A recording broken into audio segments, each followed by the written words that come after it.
சத்தியம். நீ எளிமையா இருங்க, நேர்மையா இருங்க.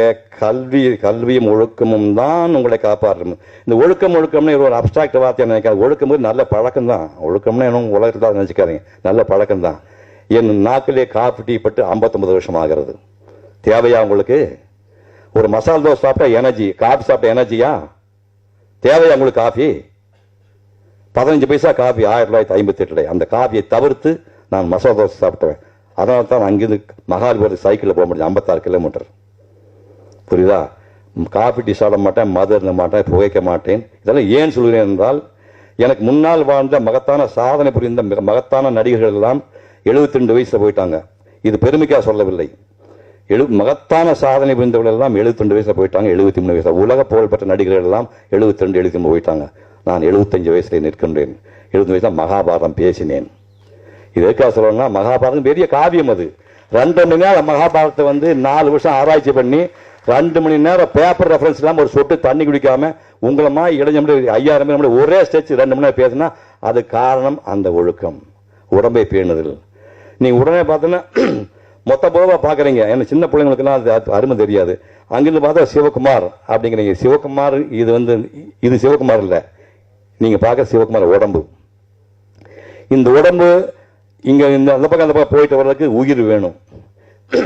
உயிர் போக இன்னைக்கு காலையில் மேடையில் பேச போகிறோம்னா அதுக்கு ஒரு சின்ன ப்ரிப்பரேஷன் வேணும் என்று சொல்வது அறிவு. அப்போ உயிர், அறிவு, உடம்பு 3 சேர்ந்தது தான் சிவகுமார். புரியுதா உங்களுக்கு? இந்த உயிருக்கு வயதாவதில்லை. உயிர் எப்பவுமே வாழணும்னு ஆசைப்படும். எந்த மனுஷன் சாகணும்னு ஆசைப்படுறான். கல்யாணம் சொல்றாங்க, தாத்தான்னு சொன்னா கோவம். இந்த மாதிரி பிரச்சனை தான் டை அடிச்சுட்ட. புரிஞ்சுட்டீங்களா? புரிஞ்சுங்க ரகசியம் என்னன்னு. எந்த பயிலும் நம்ம தாத்தான்னு கூப்பிட்ட ஏன் போன பேத்திகளை கூப்பிடல, அதுக்கு ரைட்ஸ் இருக்குது. பாக்கியில தாத்தா தான் அனுமதிக்க மாட்டான். நீமே கல்யாணத்தை நடந்து டை அடிச்சுக்கிட்டாப்பா தாத்தா கூப்பிட்டு ஐயான்னு கூப்பிடுவாங்க. ஸோ அடிப்படை உயிருக்கு வயதாகவில்லை, அறிவுக்கு வயதாகவில்லை. அது கூட்டிகிட்டு தான் போகுது. உடம்புக்கு வயதாகிறது.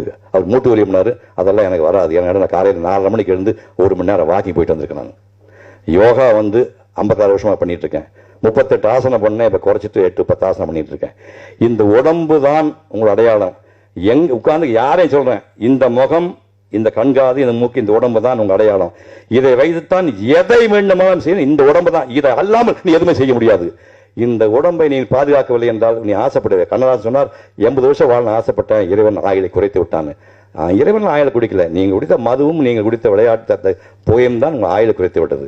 அதாவது நல்ல ஞாபகம் வச்சுங்க, புகையும் மது தவிருங்கள். உங்களுக்கு ஒரு விஷயம் சொல்றேன், உயிரோடு ஆரோக்கியம் இருப்பதற்கு ஒரே ஒரு விஷயம், காலையில தான் ஆக்சிஜன் இருக்குது.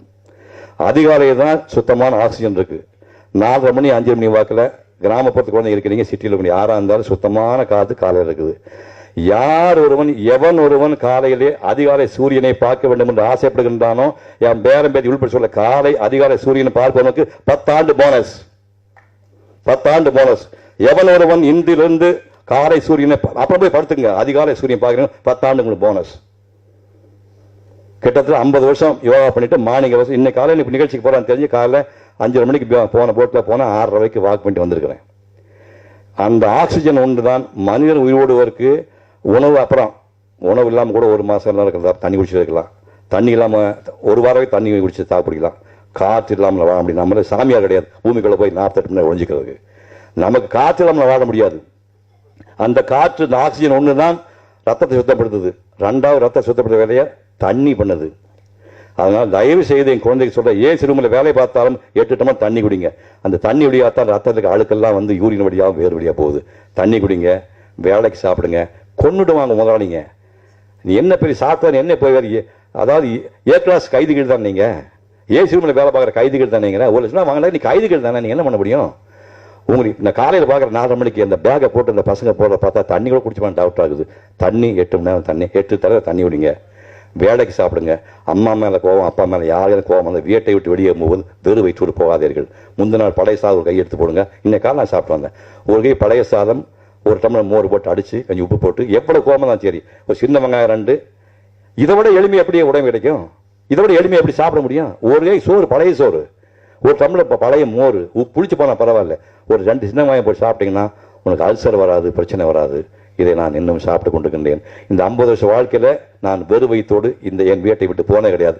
அப்போ 4 மணிக்கு இருந்து போனேன். என் சம்சாரம் நினைச்சு போய் பரிதாபத்துக்கு ஒரு பெண்மணி இல்லையா, 4 மணிக்கு டிஃபன் சாப்பிட்டு போவேன். அப்போ அந்த அம்மா எத்தனை மணிக்கு எழுந்திருக்கணும்? பேச முடியாது. கொத்தடிமைகளாகவே நம்ம பொம்பளைகள் வச்சிருக்கோம், கொத்தடிமையாகவே பெண்களை வச்சிருக்கோம் நம்ம. அப்படி போனால் நிற்க முடியுது. ஸோ காலையில் எழுந்தோடனே நீங்கள் 1 மணி நேரம் வாக்கிங் போங்க. ட்ரெட்மில்லாம் வந்து வழியெல்லாம் பண்ணுறீங்க, ஆக்சிஜன் கிடைக்காது. சும்மா ஒரு வெறியில் பண்ணுறதான். சுத்தமான காற்று வேணும். 8 லிட்டர் தண்ணி குடிங்க. வேலைக்கு சாப்பிடுங்கள். 8 மணி நேரம் தூங்குங்கள். இதை மட்டும் தொடர்ந்து செய்தால் இந்த கல்வியும் இந்த ஒழுக்கமும் தான் உங்களை உலகத்திலே உச்சத்தில் கொண்டு போய் நிறுத்தும் என்று சொல்லி வாய்ப்புக்கு நன்றி கூறிய விடைபெறுகிறேன். அதே மாதிரி யாதும் ஊரே பெங்களூர் போயிருந்தப்ப ரொம்ப பொறாமையா இருந்துச்சு. ஹைவே தாண்டி போனோம்னா எங்கேயுமே பிளாஸ்டிக்கே இல்லைங்க ரோட்ல. நம்ம ஊர்ல வந்து ஊருக்குள்ளேயும் சரி ஊருக்கு வெளியிலயும் சரி ஆளே இல்லாத இடத்துலயும் சரி பிளாஸ்டிக் இருக்கு. Plastic paper plastic paper plastic பேப்பர்னு அது நெஞ்சு வலிக்கிற அளவுக்கு இருக்கு. அது எப்படி மற்ற ஊர்ல எல்லாம் இல்ல? பக்கத்துல இருக்கிற கேரளால இல்ல, கர்நாடகால இல்ல, ஏன் நம்ம ஊர்ல அவ்வளவு பிளாஸ்டிக் இருக்குங்கிறது ரொம்ப வலியா இருந்துச்சு. அகரம் உள்ள வரும்போது சாக்கு துணியில வந்து அகரம் ஃபவுண்டேஷன் எழுதியிருந்தாங்க. நாங்க தியேட்டர்லயும் இதை ட்ரை பண்றோம். நன்றி, thank you. Can I use the toilet அப்படின்னு கேட்கறத விட can I use the loo அப்படின்னு கேட்கறதா ஜாஸ்தி.